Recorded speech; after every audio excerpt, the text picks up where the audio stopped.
Right, so in this video, we're gonna cover topic 2.12, describe and compare the main economic systems, planned, free, and mixed. Okay, the first thing we should do is to understand what an economic system is. And to understand what an economic system is, we need to take a step back and come back to what we call the basic economic problem or the fundamental economic problem in economics. And it all starts with resources versus wants. Of course, in the exam, you should not spend too much time on this, but that's just for me to clarify what we mean by economic system. Resources are limited. If you can find any example of a resource that is available in an infinite quantity, that would be amazing, but all resources are limited. Some are more limited than others. There are some resources that are abundant, like air, water in certain areas, but basically it's limited, meaning that it's available in a finite quantity. But the thing is that wants are unlimited. There's always something else that we want. If we could purchase more stuff, we would always buy something else, basically, as an individual, but also as a society. There are always some wants that have not yet been fulfilled and that could be fulfilled. And you see that this creates a tension. Oh, okay, we have very much unlimited wants, so we would like to produce a lot of things, but we can't because resources are limited. And this tension between the fact that we have limited resources versus unlimited one is what we call scarcity. We say that resources are scarce, which means that we basically have not enough. And since we don't have enough, we have to decide what are we going to do with them. Typical example, if I have a certain amount of water at home, let's say 100 liters, and I want to cook, I want to have a shower, I want to do the laundry, and all of these uses consume water. But if I can only do two things out of three, I have to choose. I have to decide what I'm going to produce with the amount of resources that I have and what I will give up. So this concept of scarcity leads to the inevitable choices that we have to make. Say, right, we can't produce everything we want, so we have to decide what is the priority. And of course, we should produce what generates the highest satisfaction. And we give up some things. So yeah, there is always something we will sacrifice, and that gives rise to the concept of opportunity cost. Say, all right, if I have decided to use the water to cook and do the laundry, then I can't have a shower tonight. So there is something I give up, something I sacrifice. So there is a cost, an opportunity cost.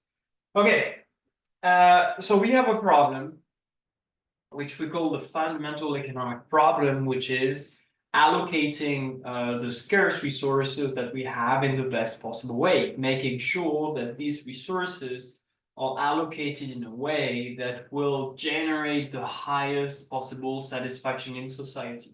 That's the problem. And as you can imagine, in order to solve this problem, by solving, I'm not saying making it disappear, but to try to find a solution, the best possible allocation of resources, there are essentially three questions that we must answer. First one, what to produce?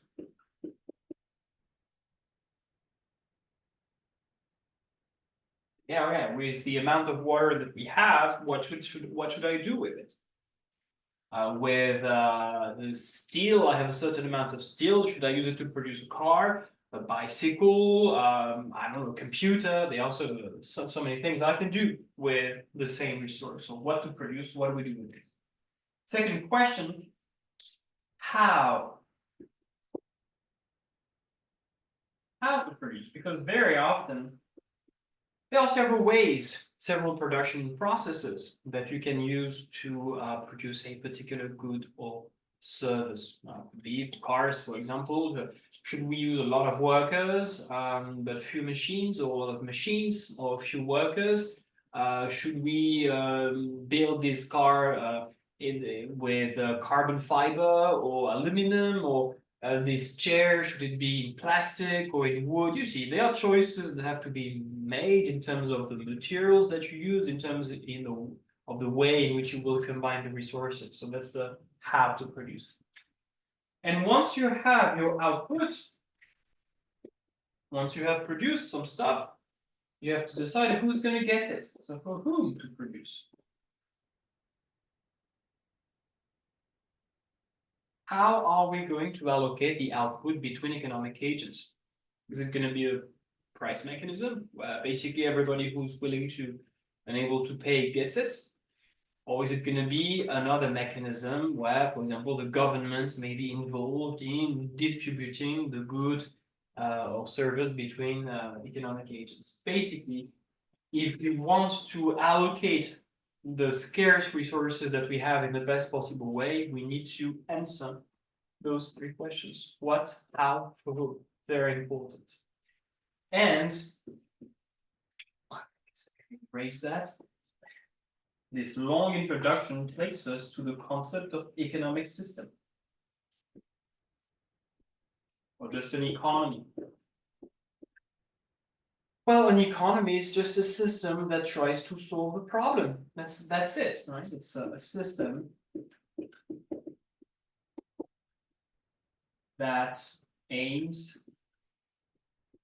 at providing a solution to the basic economic problem.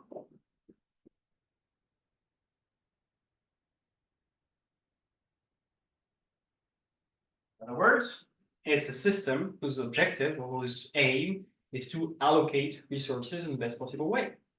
And any economic system faces those three fundamental questions: what to produce, how to produce, for whom to produce. And each type of economic system, because you know that there are three, we can talk about that. Each system simply has a different way of answering the questions. Basically, they approach the problem in different ways. That's it. But what they have in common is that they all aim at allocating resources in a way that is expected to be in the best possible way. They are three main economic systems.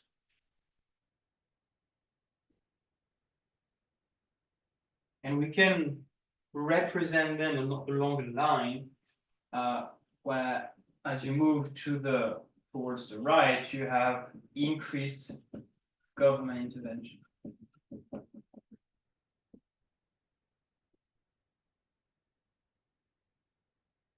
So if we start with the very left, where there is no government intervention at all in the economy, we call that a free market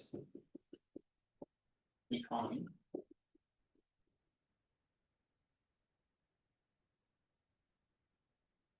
I'll explain them one by one.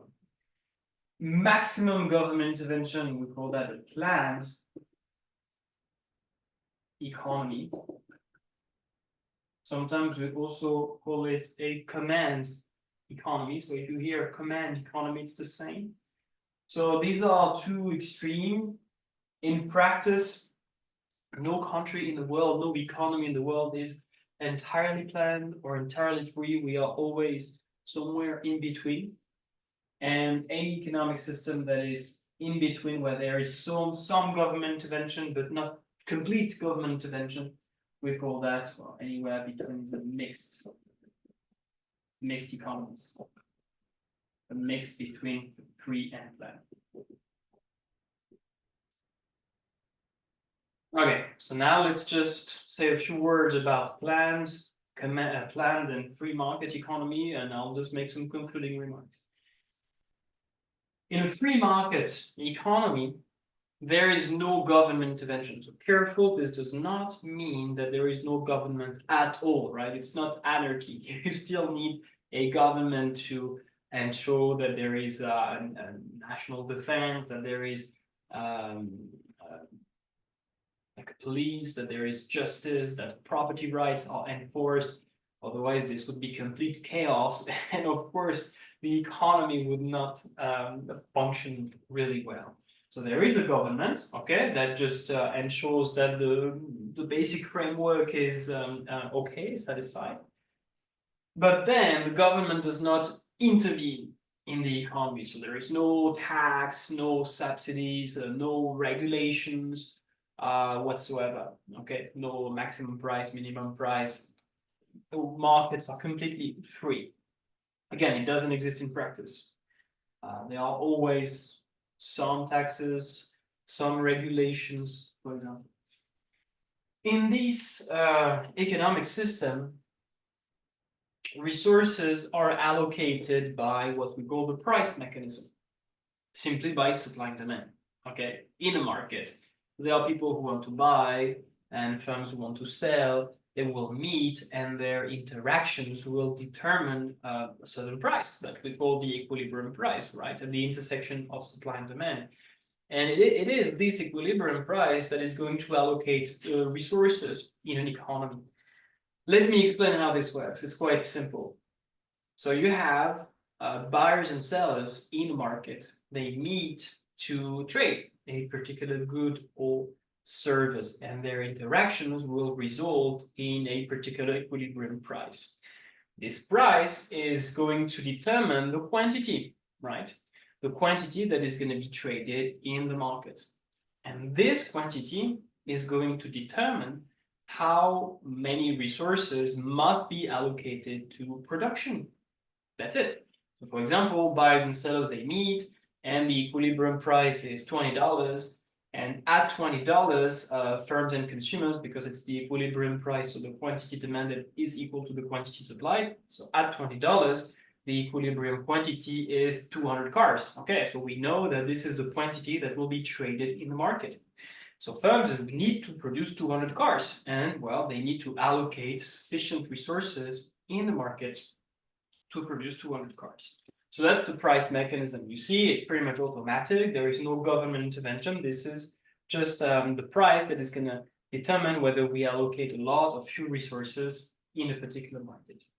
And in this type of economy, there is no public sector, which means that there are no economic assets that are owned and controlled by the government. All firms are private firms, private producers, and all the resources, especially natural resources, as well as capital equipment, the machines, the factory, the infrastructure, they are owned by private individuals and firms, okay? No government ownership. So, what are the main advantages of such a system? Well, the main advantage is the idea that in that system, we can expect that competition will exist because, again, there are no regulations, so anybody is free to start up a business. So the fact that there is a lot of economic freedom is likely to lead to markets that are quite competitive. And we know that competition is likely to bring a number of benefits in the economy, low prices, high quality, because if my product has a poor quality, nobody is going to buy it and I will go bankrupt. Product diversity, 3. Many firms, they might sell products that are slightly different, so consumers have a choice.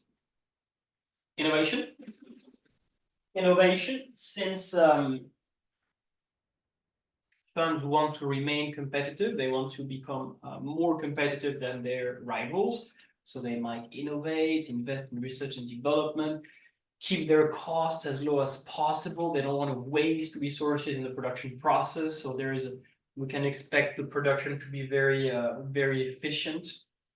And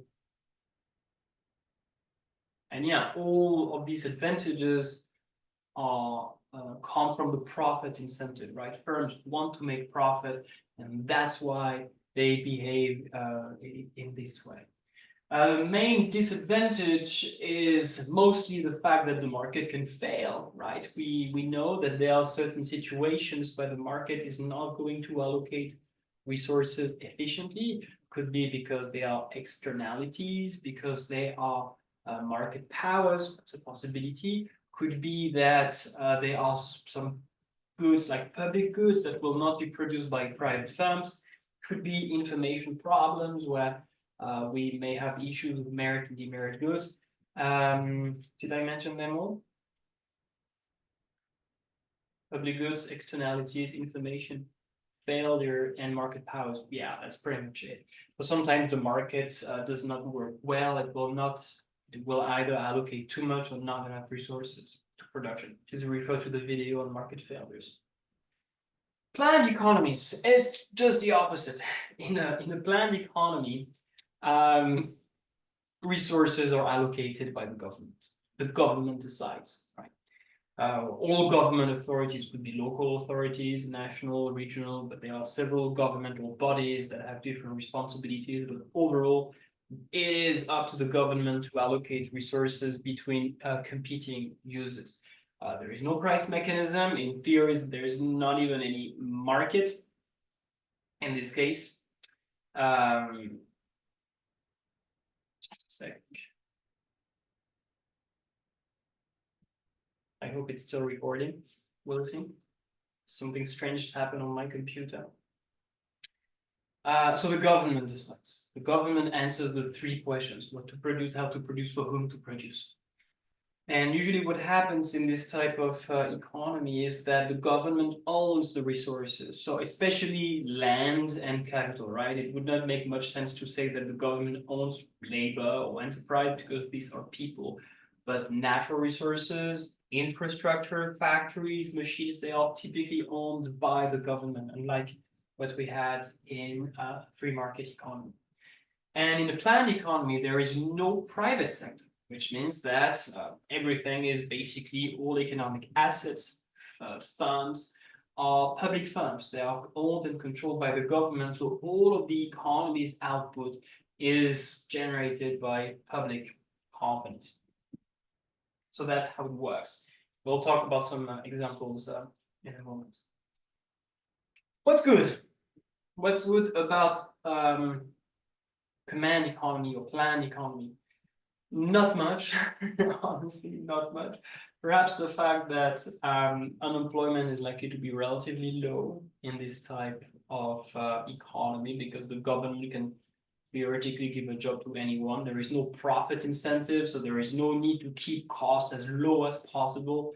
So in theory, the government could just make sure that everybody has a job, even if it's not required or necessary. Maybe we can have more workers than necessary, but at least everybody is going to earn a decent income. So unemployment is likely to be relatively lower. There won't be market failures because, well, there is no market in theory. So that's one problem that is eliminated by this intense extreme government intervention. There might be more job security, again, because the employer is the government, and there is less competition, so there is less risk overall in this economy. There is more stability that can have the advantage of just providing more job security and more stability within the economy overall. And another advantage, which relates to everything that we have mentioned, is that usually income is more equally distributed in this type of economy, right? Again, because most people can have a job and employment is low. It's not necessarily the case, but yes, usually income inequalities are less significant than in a free market economy. In a free market economy, you don't have a job, you don't have money, you don't have any benefits. There is no minimum wage, there is nothing to protect the most vulnerable, so that's something that tends to make inequalities pretty significant. In a planned economy with maximum government intervention, those who are the most vulnerable, in theory, they can be protected by the government. Okay, these are the two extremes. In practice, no economy is entirely free or planned. There is something you should mention in the exam. There is, I think it's the Heritage Foundation that releases every year, please check on the website, that releases every year what they call the Index of Economic Freedom.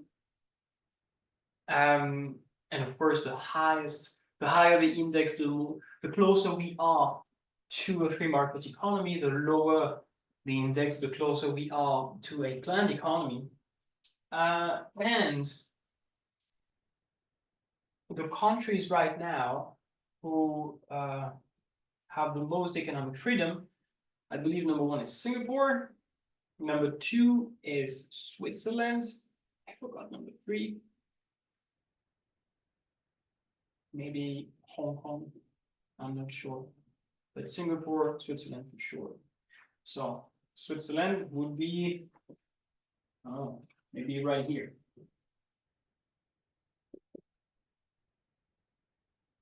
Countries who have the least economic freedom, so the lowest index of economic freedom, are communist or former communist countries. So, as you can imagine, the one that is the closest to planned economy is North Korea. And then, if I remember well, number 2 is Venezuela. Number 3 is maybe Cuba, I believe. So, yeah. You can see the relationship between those countries. Okay. So all countries, yes, in practice, they are mixed economies. A mixed economy in which is one in which there is a public sector and a private sector, so they coexist. Some economic activities are under the control of the government, others are under the control of private firms and organizations. Some resources are owned by the government, others are owned by private individuals. So basically, the government and private agents, they coexist, and together they form a mixed economy. In a mixed economy, there are usually 2 reasons for which the government is going to intervene in the market. Number 1, to correct market failures. You can refer to my video on market failures.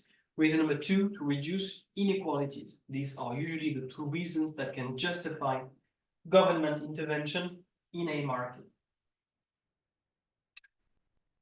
What else? Advantages, well, in theory, a mixed economy can benefit from the advantages of a free market economy while correcting its flaws. So, for example, in a mixed economy, we can have competition, so low prices, high quality, product diversity, innovation. And remember the disadvantages that we had in a free market economy, we had market failures. But in a mixed economy, if government intervention is sound, is appropriate, we can fix those market failures. We can provide public goods, we can correct externalities, we can reduce market power, and we can address information failure as well.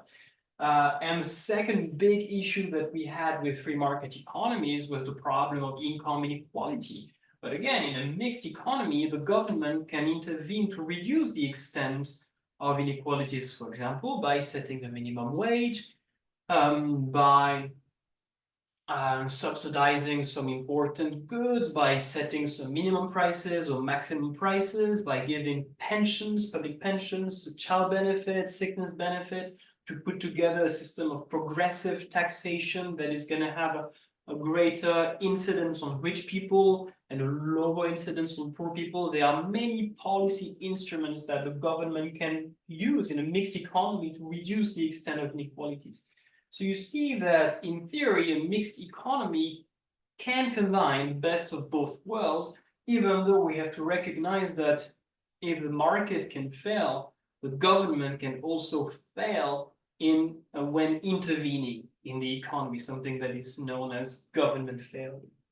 Okay, I think that's about it. You know everything you should know about the main economic systems.